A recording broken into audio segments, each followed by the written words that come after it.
Hello and welcome to Let's Play King Arthur, A Knight's Tale. This is an early access build, so the devs have warned that there may be some bugs and some issues that still need to be ironed out. That being said, so far, and I haven't played this game much, but so far it does seem to be a fantastic game. Very reminiscent of old school RPGs, the likes of Nox, Baldur's Gate, Warriors of Might and Magic, those sorts of titles. So it's very enjoyable, especially for somebody who likes old school RPGs and strategy games. This kind of merges both of them together. So we're going to start a new campaign, and we're going to do it in classic mode. You get two options. One is classic mode, one is roguelike mode. Obviously it's fairly self-explanatory underneath. Basically this is permadeath. It means that you can't change anything any mistakes that you make. This one you can reload, and because I'm fairly new to the game, don't really know what's going on with it, we're going to go on classic mode and we're going to say okay. Wake up, knight. You must take up your arms again. This is all very confusing. I know. Focus. Breathe.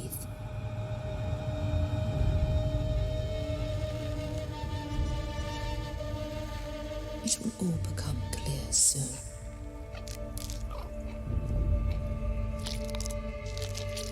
You were fighting in the last great battle for Britannia, when King Arthur's adversaries marched against the once and future king. You have committed dreadful acts to fulfill your destiny. Do you remember the earth trembling? Can you recall the gathering of terrible armies? You saw Camelot burning and watched the power of magic tearing apart the world at its seams. You led knights and monsters into a deadly storm of fury and blood. You destroyed the ladies of the sun and the lords of the winter.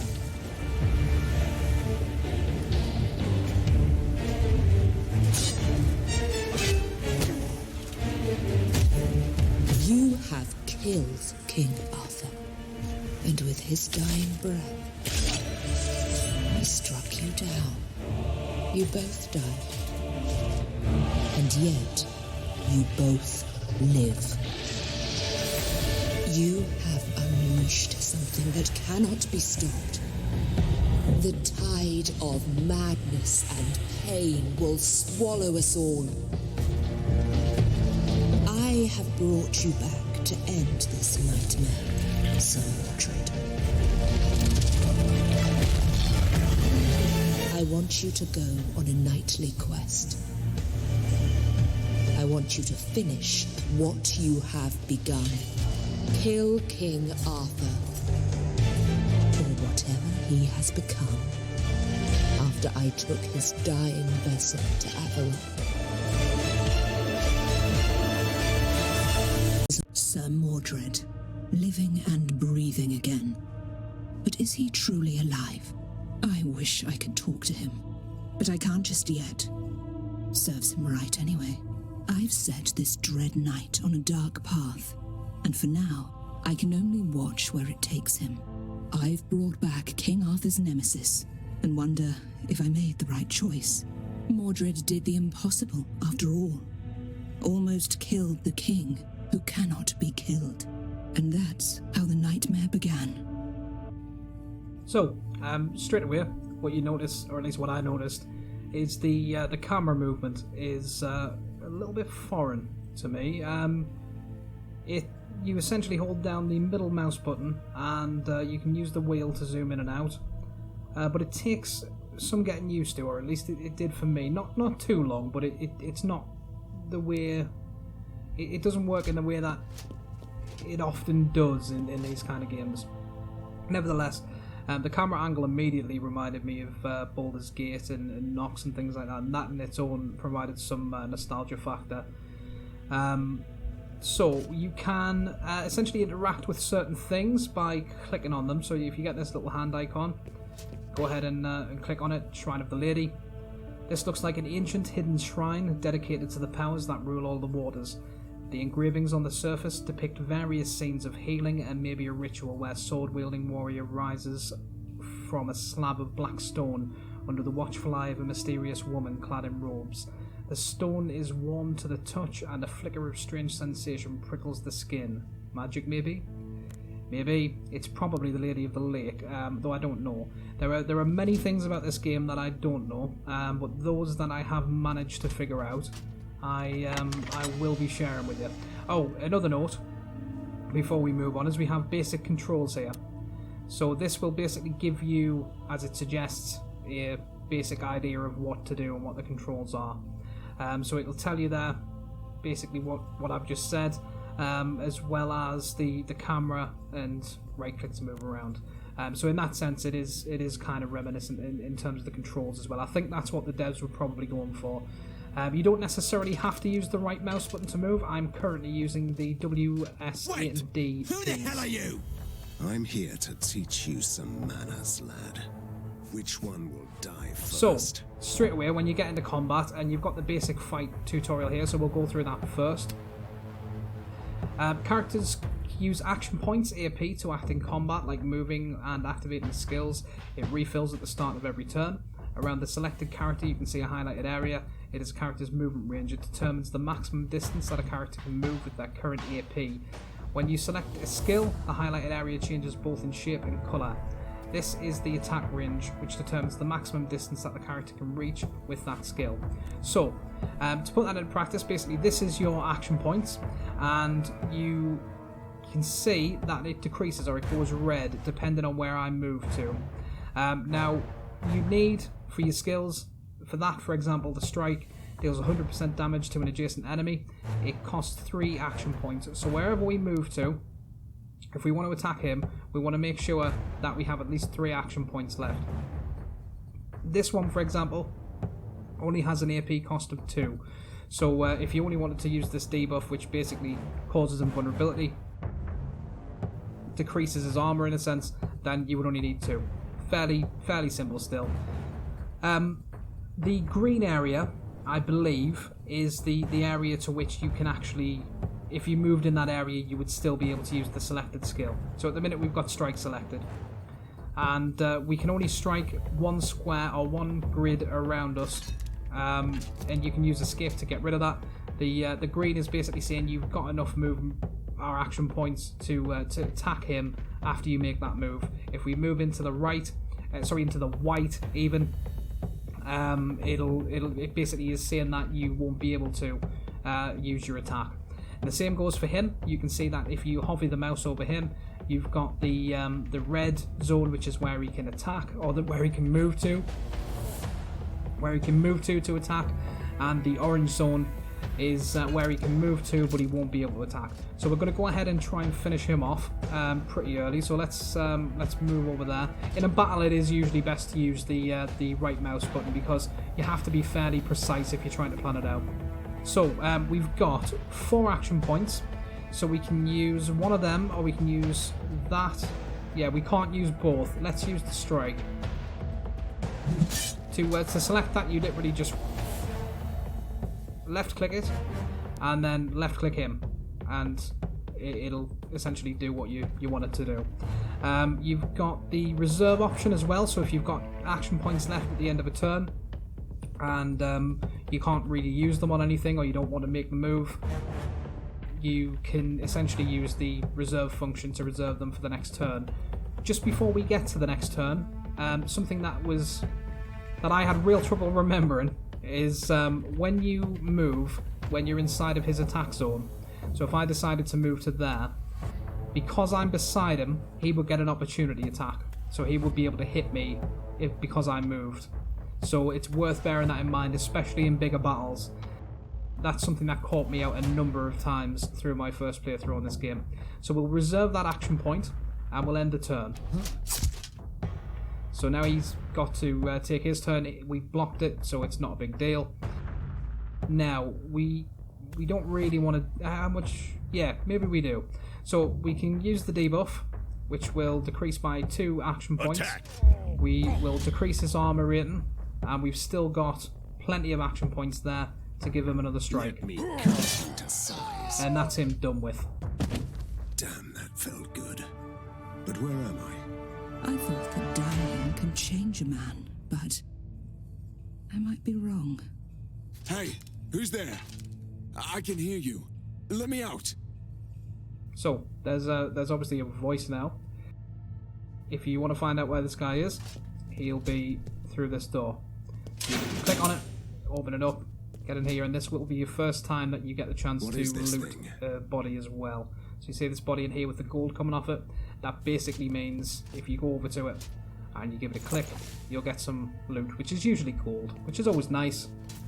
There's a loot tutorial there as well, again, fairly explanatory, self-explanatory. During your adventures, you may gather loot from various locations. However, you can only equip and manage your loot between missions on the adventure map, and we will get to the adventure map in just a moment. So, the guy Open the door, that is, whoever you are. Help me, and I will help you. the guy who's talking to us is in there. So we're going to click on his door. Well, well, well. Sir Kay, King Arthur's seneschal, in a dungeon rotting away, a hero's reward. An honest and capable man, but a bit dull, like an untended blade. Sir Mordred, the Scourge of Britannia is back. Avalon is not a place for your treacherous kind. So there are some options in the dialogue that are worth paying attention to. You've usually got at least more than one thing to say. Not always, but usually more than one thing to say. These things are not going to affect the game too much, but there are certain dialogue options that will change your disposition or your path, whether you're going to be evil, good, Christianity, old gods, which I assume is Celtic paganism. But for these particular options, they don't, and they do tend to have a more attention-grabbing background or border when they are going to affect your decisions. So, we can either say locked up in a cage, whimpering just as I remember you, Kay, or what the hell is going on here? Calm down and talk to me. Considering the introduction he gave us, I think we're going to be a bit mean to him. Are you real? Or just a ghost? Tell me, Mordred, do you remember killing me?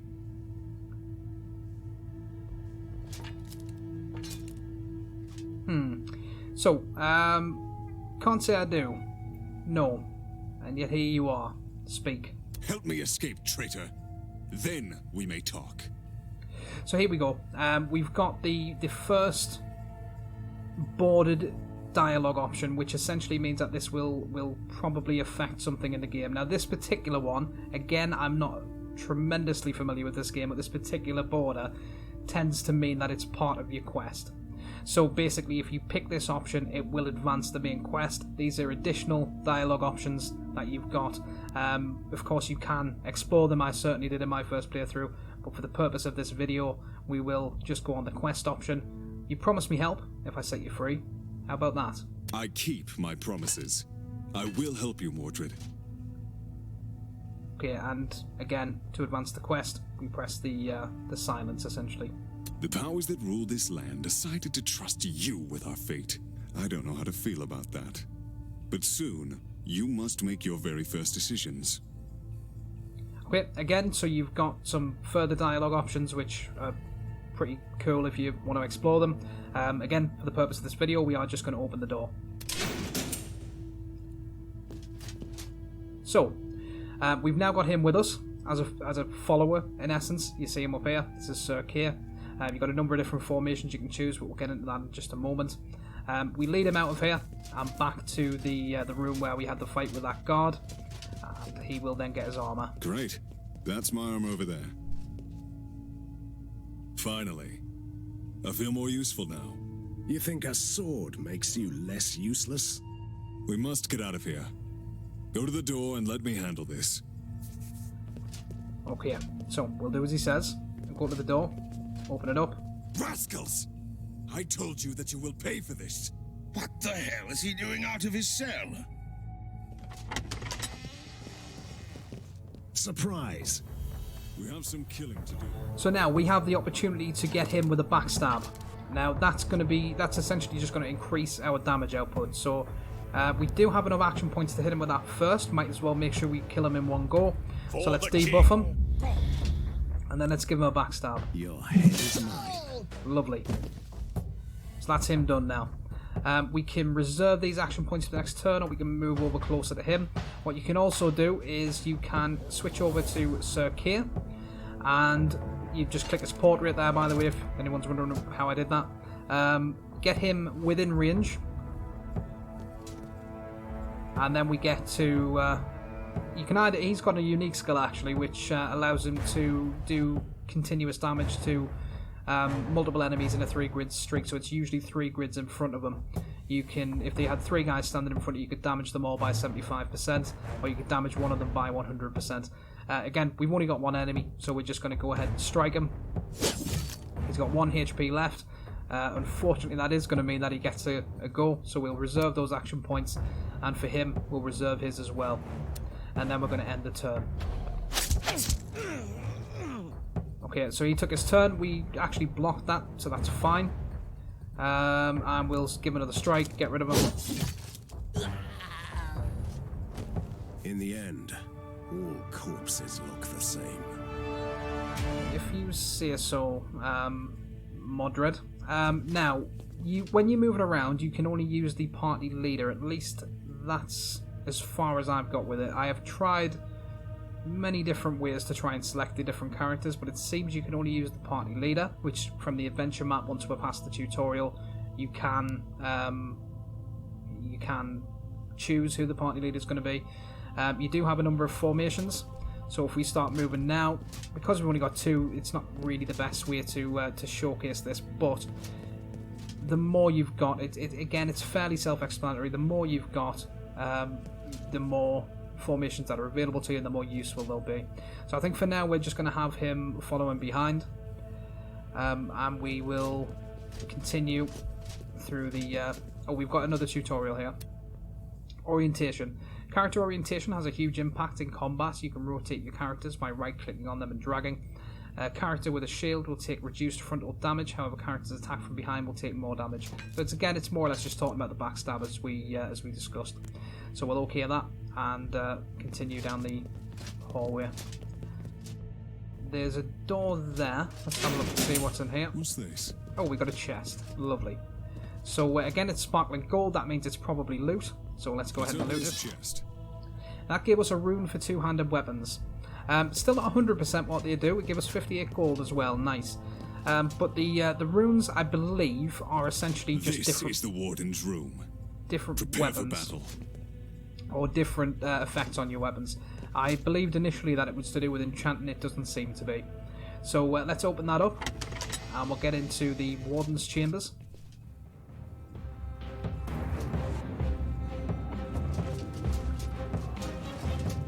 Sir Kay, you are really persistent, but I can't let you walk free. You don't have much choice in the matter now, Warden. Time to earn your share of glory, knights. So now we're faced with 3 enemies. We got 2 that are fairly low health, and we got 1 who is, well, he's double them, isn't he? So let's first of all, the stigma can only be cast on 1 target at a time. Our action points to get to there would decrease by 3. We definitely want to be beside one of them. We've got 4 left. Again, not enough to use that and that, so we'll give him a strike. And we'll reserve that action point. And then with him, we'll go this way. Right, yeah, probably best to go there. That's where we can get to him with losing the least amount of action points. So let's do that and give him a strike as well. And he's now got 110% damage on his strike. Brilliant. So that's killed him in 1 go. We've got another couple of tutorials here. Overwatch. With remaining AP, you can use Overwatch to end a character's turn with extra effect and chosen orientation. Select an area and consume all of the remaining AP. When an enemy enters the selected area next turn, immediately execute a free attack. So that's actually very, very useful, especially if you've got a paladin type build. We will try and showcase that at some point, but these are not the best characters for it. You can essentially, the Overwatch here is the eye. If you press that, you can highlight a number of squares, and then, for example, if he decided to walk over into those squares, we would get a free attack on him. So it's just a way of trying to use up those action points that you can't use on a particular skill. We've got the reserve as well, so consumes all remaining AP to save some for the next turn. The hero will get 1, 2, 3 bonus AP for 1, 3, 6 AP reserved. So again, more or less what we've already discussed. We can't do anything else this turn, so we will end. Right, brilliant. We actually blocked that as well. We're getting very lucky this time round. Let's give him another strike and that'll get rid of him. And let's see if we can get around there and maybe give him... Yeah, we've got no action points left, but next turn we'll be able to either give him a backstab with one of these two or give him a debuff. So let's give him a strike again. I think, yeah, we can get another one. And then we'll reserve that last action point and end the turn. Okay, that one we didn't block, unfortunately, but we've now got him. He's only got a little bit of health, and we can give him a backstab. Oh, he didn't die from it. We can hit him again, though. Lovely. So that's them 3 dealt with. This fight is over. Yes, it is. Well spotted, Sir Keir. Right, so we'll continue down the hallway and into this area where we've got essentially a loot chest. Let's open that up. A sigil for medium... I didn't see what that said there. Sigil for medium something. I'm assuming armor. Careful. It's quite a crowd. You know very well that diplomacy was never my strong suit. Okay, so here we have the first real battle that we're getting into. We've got a predictable battle option. So exploring the area before the battle rewards you with information. The more deployment areas you discover, the more tactical options you will have at the beginning of that combat. You can select any area you discovered for deployment. So, what we want to do, basically, is run around the edge of the battlefield, which the battlefield is marked by these X's, and if you walk into them X's, you'll initiate the battle. So we want to see as many of them as we can. We've got another one there. We don't want to go into that just yet. But if we continue around the battlefield, we can see which different entry zones we've got. There's another one.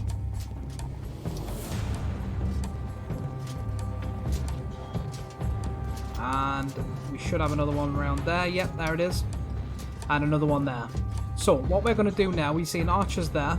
We've got an archer or a crossbowman there. And we've got a melee fighter there. Another one there. And another archer at the top. So, first thing we're going to do now that we've discovered all of these action points is we're going to initiate the battle. Which one will die first? We're going to have him deployed there, which will give him good access to that archer. And we'll get him deployed on the other side. You can use the WAS and D keys to move around the battle zone as well. So, we've finished deploying our heroes. There is a deployment tutorial here. Deployment areas are red zones on the map directly before special combat encounters. Entering such a zone allows the characters to choose their initial positions before the battle starts. Select your heroes one by one and then place them onto the green area by the left click. So we've already done that. What we want to do really is get them as close as we can to these archers. So we'll go over to Sir Modred first. Now he's quite close already. We want to get him... first of all, we want to finish. So we're now finished deployment. We want to get him close to that archer. We've got... Yeah, we can use that, so let's do that. And then we can get him with a backstab and hopefully take him out in one go. Lovely. Let's move him forward a little bit. And now we've used up all his action points, so we move on to Sir Keir. And Sir Keir's a little bit further away than Arthur was. So, what we're going to do is... Yeah, we'll move him as close as we can to that archer, but we're not going to be able to actually attack him. However, this might be a good time. If one of those guys wants to come around here, they're gonna have to... Oh, they can't attack us. I was thinking maybe we could do the Overwatch skill. I don't think that's going to be very useful in this particular case, so let's reserve and end the turn, and these guys will now take their turns. Yeah, so they couldn't actually get far enough. But that archer hasn't ran away, so that's kind of good. I think we will get Modred.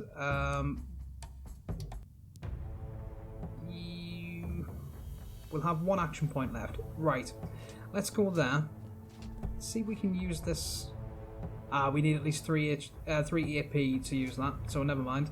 But we will make sure that he is, if we can, with no action points. I don't think we can. No, we can't orient him. We can't change his direction or position with 1 AP. Would have been nice to do it on the side of the shield, but never mind for the time being. We've now got Lord K, who is facing down with an archer. Bit of a funny camera angle on that. There we go. Let's get you a strike. Lovely, he's on 1 HP now.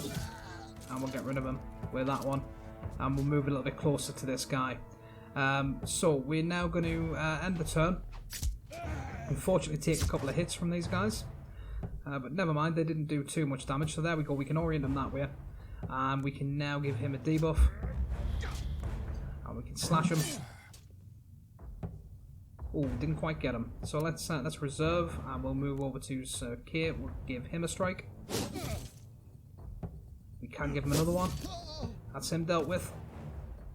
And we'll move him a little bit closer now to him. Though we can't go anywhere anyway, but never mind. We'll end the turn, take another shot off him, and then we'll finish him off. Brilliant. So that's them guards now. Soldiers serve anyway? That would be Sir Tywelin. Lead me to him. I want to explain him that this is my castle now.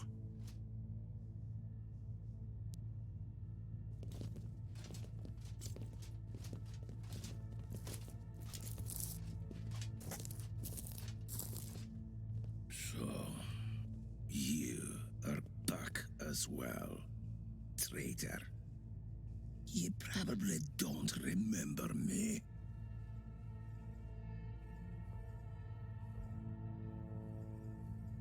I don't even care who you are. I am just a walking corpse, cheated out of his death. And I will make everyone suffer for this injustice. And do you have a name? He was Sir Tywelin, a once noble warrior with 2 sons, both knights. Again, we can select the additional options for the purpose of this video. We are just going to choose the quest option. Is King Arthur here with you? Walking corpse? He is not. The unholy storm wrecked the ship that brought the dying king to Avalon. He can't be dead, otherwise I wouldn't be here. A raging tempest. Something was waiting for the ship. And then the darkness took the king, and all of us in its embrace. Arthur is beyond the Bridge of Sorrows, dwelling on the accursed land of midnight. Spare me the poetic rubbish. Tell me where he is and I let you live, or whatever you call this existence. Whatever you do, you need more than a blade to break my curse. We'll see. Worst case is that you'll keep on lamenting after I take your head. Time to earn your share of glory, knights. Okay, so he's got 20 HP. What we want to do is try and figure out... We got another one there, we got another one there. Right, we want to get close to that archer. So, I think... we're probably going to have to take him out first. So let's see if we can get... We need 3 for that. We can get there, and we've still got 4. Or we can get there and save one of our points. So let's do that. Lovely, and we'll then reserve. Probably best to take him out first, although he's stronger.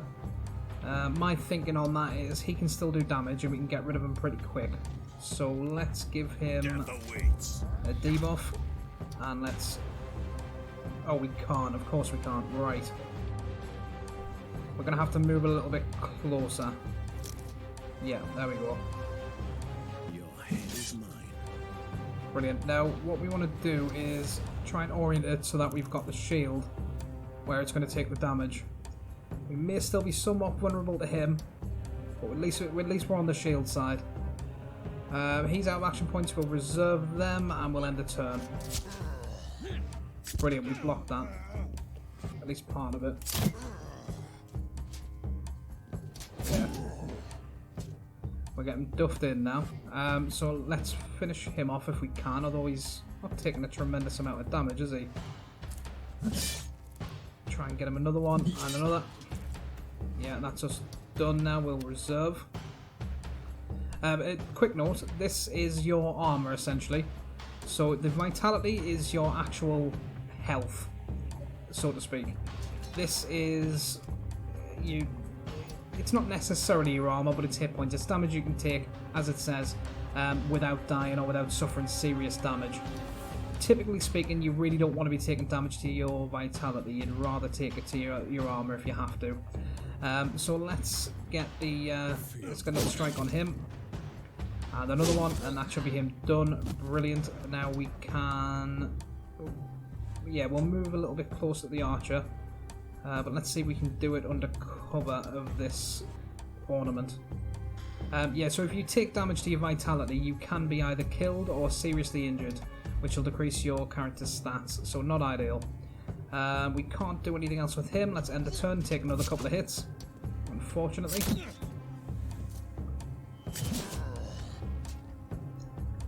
Right, so we've got now a strike. Yeah, we might as well keep going on him.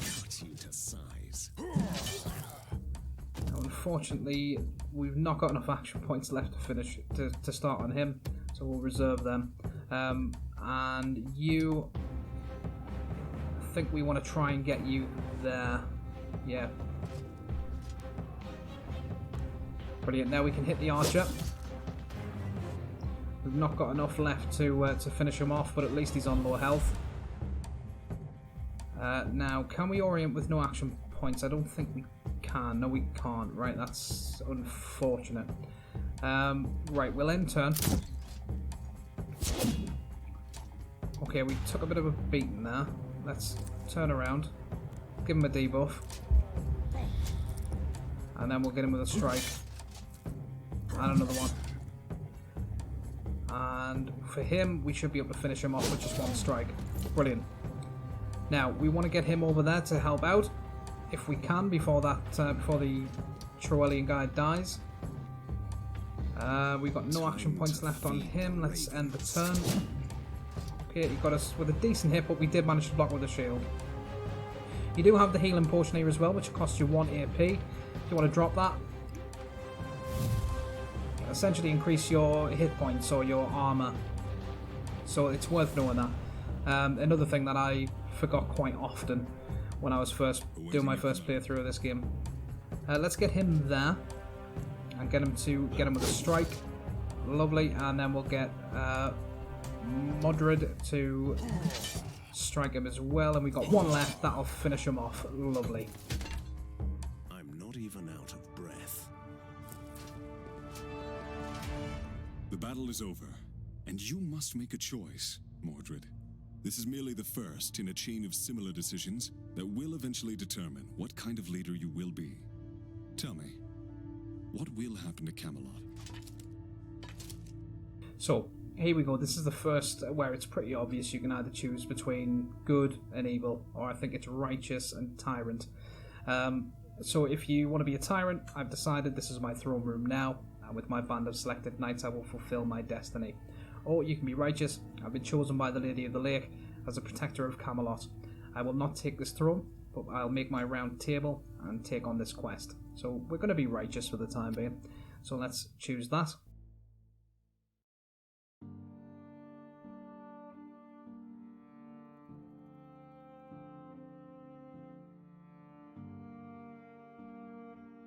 Right, so here we've got the victory screen. We've got the two heroes that we used in that particular mission. You can use up to 4, so that's why we've got 4 slots here. Also tells you that they've leveled up, as well as the current level that they are, the experience that they've got, and the experience that they gained from that mission. It will tell you here as well whether they have any curses or injuries applied to them. I've not currently experienced any curses, and injuries, again, if you lose a certain amount of vitality or a lot of vitality, you've got a chance to gain a permanent injury. We've got the mission rewards, which are basically all of the stuff that we picked up throughout the loot chests and whatever else we rifled through. We got the gold that we got, and also the construction points, which we'll get to in just a moment when we get to the adventure map. So let's continue. A lovely shot of Camelot here, and we've also got, if we go into the city, Camelot wants the once and future king's stronghold in Avalon, the mirror image of the glorious fortress in Britannia created by the powers that rule this mystical island. Only the most powerful knight of the Round Table can claim it. The blessings of the lady have protected the place for a long time, but it now lies in ruins. You need resources and workers to rebuild it as the seat of your future kingdom. Now, we can't construct it yet because we need 1,000 building resources, and as we saw in the previous screen, at the minute we only have 300. This here is your morality chart. So during your journey you'll have to make tough choices that will affect the outcome of the story and your allied hero's loyalty. Here you can see your previous morality event choices. So this is the dialogue choices essentially. Morality chart. Every choice you make will be represented on the morality chart. You can unlock morality abilities and heroes that are unique to that alignment. On the vertical axis, your alignment can go from being a rightful ruler to a reckless tyrant. On the horizontal, it can range from being a devout Christian to being the follower of the old faith. The choice is yours. So this is essentially when we first got our chance to make a decision that affected the game, which is why we had this lion head here. We've got it. I mean, it's fairly. It gives a good explanation of this. We got rightful, Christian, tyrant, and old faith, and this little pointer here will move depending on the decisions you make. We can get into Camelot and start building things up a little bit, but we need the construction, and the way we get that is to go and do missions. So we got new main mission available, and Sir Kay enjoyed the course, so we see we've got him down there now. These are essentially the Knights of your Round Table. You will acquire them from missions or from events to do with your morality. And the new main mission is to go over to Kingstone, and essentially we will be among the ruins. The nearby Kingstone is plundered by a marauder knight. Kingstone. What a regal name for a mudhole. Anyway, the village belongs to the throne, and I must teach these brigands a harsh lesson about boundaries. Also, I will need plenty of masons, woodcutters, and labourers to restore Camelot to its former glory. So the idea behind this mission is to free the village from a marauding knight and put the remaining serfs to work in Camelot. We haven't got time to get to that in this particular video, but that is something that we will be looking at doing in the next one. So thank you very much for watching, and I will be uploading another one of the videos, probably with the first mission, tomorrow. So yeah, thanks a lot, and I'll see you then. Thanks, bye-bye. Thank you very much for watching this episode of Let's Play King Arthur: A Knight's Tale. If you found the video to be enjoyable or helpful, please remember to hit the like button, and if you'd like to see more of this content, smash subscribe. There's Let's Plays for other similar games on my channel, and I regularly live stream RPG and RTS titles on Twitch. There's a link to my Twitch channel in the description. Hope to see you next time.